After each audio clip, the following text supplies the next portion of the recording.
So, happy Disney Pride Month, obviously. So, basically, I was born with autism and ADHD. I was diagnosed with autism at 10, and I don't remember when I was diagnosed with ADHD. But yeah, I have ADHD, sorry. So basically, I shall show you what it's like to live with autism through my eyes.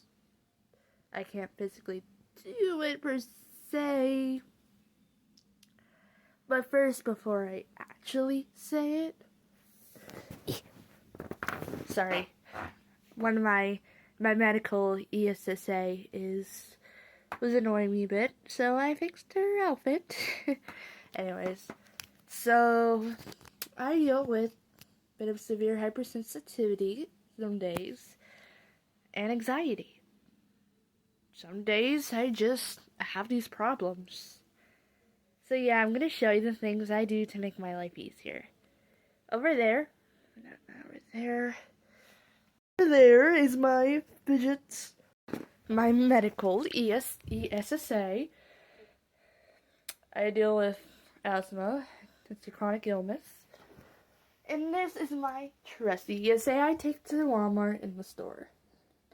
She's very helpful and keeps me calm. A necklace, which was an ESSA, to my job sites, which helped me be more independent.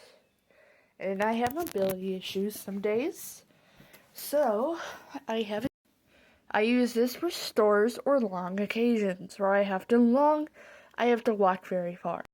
And I can no longer tie my shoe. So I had to switch over to a slip-in shoe.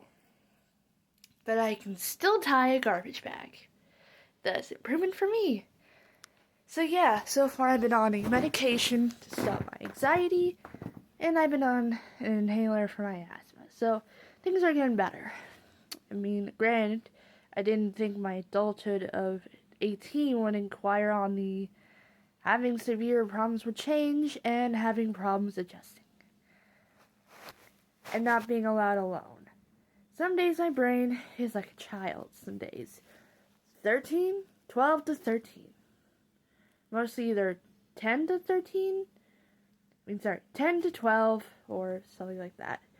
Here's some symptoms I face as a person with neurodivergence. Granted, before I say them, do not use me to diagnose yourselves. Please. Gracias. Number 1, forgetting stuff. Everyone forgets about everything sometimes. But I forget things connected about ADHD and autism co-inspiring together. So tired, Katie. The symptom of my ADHD number 2, repeating myself of things I've already said and not realize I forgot that I said them. And worrying that basically everything around me, that I literally have to make sure twice that everything's where it's supposed to be, everything's in exactly as I need it to be, and I will obsess over smaller details due to the ADHD. ADHD is autism and ADHD combined. When my autism symptoms, how I was first diagnosed, was I was 10 years old at the time. I wasn't walking on time or talking on time, and I just sat in a stroll. I think it was like a little walker thing for babies, and I would literally not do anything. I was then diagnosed with autism after a bunch of tests, and my mom and dad, who's now out of the house, thank goodness, basically quit the military to raise us. So that means also I was called social services on me as a baby because I would refuse to eat because my mom was serving in the military. Yeah, anyways, that's just my experiences with autism. Also, technically, sensory issues. You need sensory issues, at least, to fit some criteria of autism, and it's not a linear thing. Have a good day. That's all I think I can remember saying. And I guess memory gaps are part of my ADHD autism. As for anxiety, basically, I deal with it on a social level. I have social anxiety in public.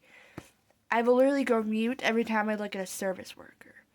When they ask me, hey, what do you want to eat? Or, hey, what do you want in your sandwich? And I have to use my texting device to say stuff, or a sign that I've officially learned.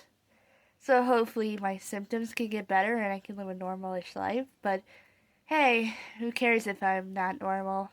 I'm limited edition.